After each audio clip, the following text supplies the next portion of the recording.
একটা নতুন ধরনের চেষ্টা। টলিউডের সবচেয়ে আলোচিত জুটিগুলোর মধ্যে একটি দেব ও রুক্মিণী মৈত্র।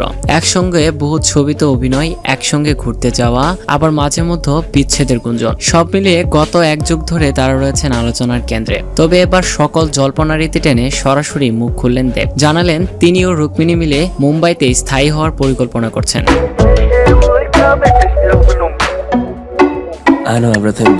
সম্প্রতি এক সাক্ষাৎকারে দেব বলেন, গত 12 বছর ধরে আমি একটি সম্পর্কে আছি। এটা নিয়ে কখনো কারোর সঙ্গে কথা বলিনি, আজও বলবো না। কে কি বললো তার জবাব দেওয়ার প্রয়োজন আমি অনুভব করি না। এই বক্তব্য যেমন তিনি তার সম্পর্ক সম্পর্কে সকল গুঞ্জন উড়িয়ে দিয়েছেন, তেমনি দিয়েছেন এক নতুন চমক। মুম্বাইয়ে ফ্ল্যাট কেনার প্রস্তুতি চলছে। দেব আরো জানান, মাসে অন্তত 10 দিন আমাকে মুম্বাইয়ে থাকতে হয়, কারণ সিনেমার প্রচার, music rights, fight master, colour correction সব কাজ এখন মুম্বাইতে হচ্ছে।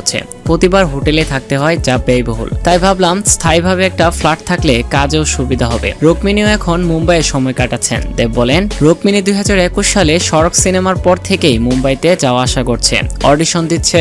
ওর তো বহুদিন ধরেই বলিউডে কাজ করার ইচ্ছা ছিল, কিন্তু একা সাহস পাচ্ছিল না। আমি মনে করি ও জাতীয় স্তরের অভিনেত্রী, যদি আমি ওকে সাপোর্ট না করি সেটা ওর প্রতি অবিচার হবে। দেবের এই কথাগুলোতে স্পষ্ট তিনি শুধু প্রেমিকই নয়, রুক্মিণীর পেশাগত স্বপ্নের পথে তিনি একজন পরিপূর্ণ সঙ্গীও। তাই বলা যায় তাদের জীবনের পরবর্তী অধ্যায় শুরু হতে যাচ্ছে মুম্বাইতেই। একসঙ্গে বসবাস, একসঙ্গে কাজ আর একসঙ্গে ভবিষ্যতের স্বপ্ন দেখা, এটাই হতে চলেছে দেব ও রুক্মিণী জুটির নতুন ঠিকানা।